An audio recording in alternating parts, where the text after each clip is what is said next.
some time with you and to be in this beautiful home that is now a library. It's really, I hope you all know how special this is. Wow, it's really fabulous. So thank you. Hey, there's bunnies on the curtains.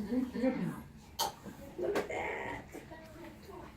So as your librarian told you, my name is Nancy, and I live in Melbourne, not so far from here. I'm neighbors with Lori and the girls, and the book I'm going to share with you tonight is a story that I wrote. A friend of mine, well, someone who's become a friend of mine, did the illustrations or the artwork, and I brought a little friend with me as well to share the story. Can you see my bunny here? You've met him before, haven't you? This is Tab. This is my bunny, and his name is Tab. And he is the inspiration for the story that I'm going to read to you now. Are you ready? Okay. Okay, let's get going. It's called Transatlantic Bunny. It's a big word there, transatlantic. Have you ever heard of the word transportation? Or transport or transfer, right? That means to move. So this is a story about moving. Transatlantic Bunny. And I will also tell you that my son's name, I have a son, his name is Levi, and he's in this book too. Levi and Tab lived in Arizona in the sunny Sonoran Desert and played among strange cacti, wondrous mountains, and fantastic creatures. Levi's grandparents lived in England across the Atlantic Ocean and invited them to come visit the lush English countryside. England's very different than Arizona, right? Lots more green. One night, as they talked about their upcoming trip, Tab was especially chatty. How will we get to England? Will we ride bikes across the long bridge? Will we swim there? Oh, you silly bunny, said Levi. We are going to fly in an airplane. Now, let's get some sleep and dream of our big adventure. It's a big adventure to go to England, right? But Tab could not sleep. He counted backwards from 100, and he counted carrots, but nothing helped. You see, he was afraid of flying and was very worried about the trip. And early the next morning, Levi woke to find a note on the pillow beside him. He should have had Tab next to him, but he didn't. There was just a note. My dear Levi, I decided to go to England early. I will meet you there. Don't worry. I'll be fine. Love, Tab.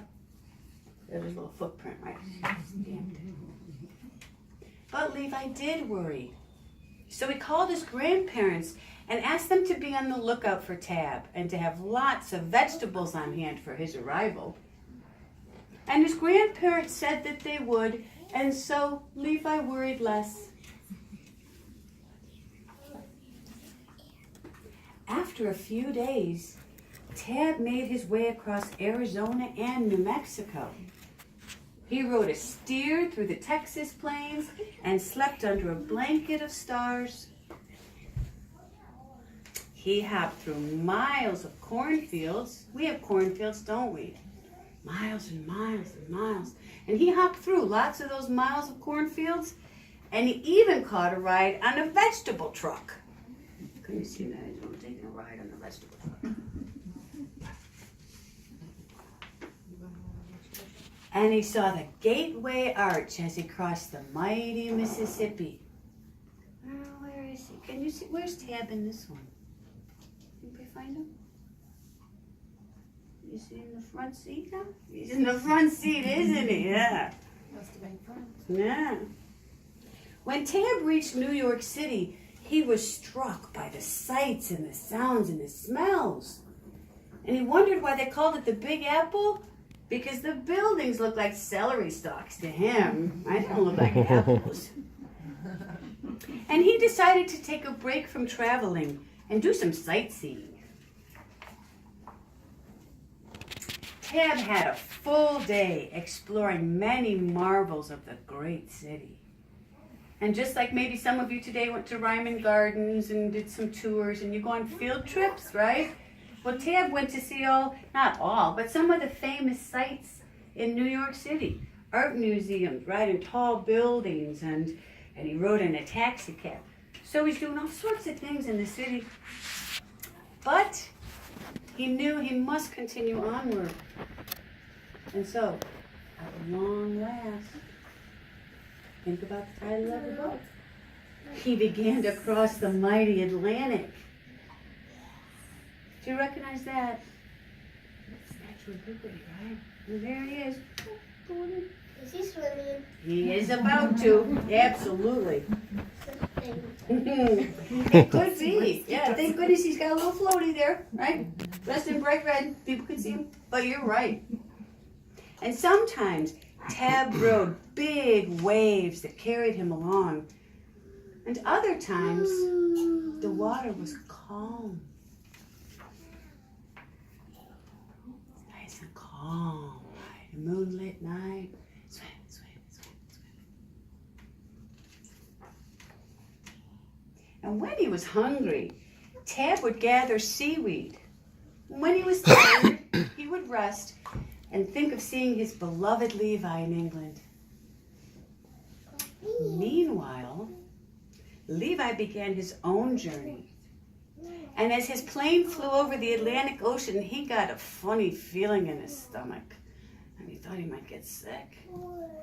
He'd never seen such a big body of water. And when Levi reached his grandparents' cottage, his heart was wildly beating. He could see Tab on the front steps. And he looked so fluffy and clean. And they hugged each other for a long, long time. The friends shared many adventures in England. They explored old ruins and castles. Can you see them? They're up there, very tiny. They're there. They rode on the top of a double-decker bus. They're on top. And they enjoyed scenic canals. These are all things you can see in England. Yeah. And as the time came for Tab to begin swimming back, he felt embarrassed about his fear of flying and thought Levi was very brave. Well, we're all afraid of something, said Levi. I don't know how to swim, and I'm afraid to even try. I think you are the brave one. And so the friends talked into the night, and Levi explained how they served food on the airplane, and he watched a movie with his own set of headphones. And as Tab listened, he began to feel a little bit better. And he thought, maybe I'd like to fly in an airplane after all. Maybe he didn't feel like swimming back, right? And so he did. He decided, what the heck? I'm going to give it a go, right? Got my boy, got my family. There he is, he's flying back. And back in Arizona, Levi and Tab spent the last days of summer in their new pool, where Tab taught Levi how to swim. Yeah. That's the end of the story. They both helped each other get over something they were afraid of. Yay! Thank you. You're welcome. Thank you. What did you say, Dal?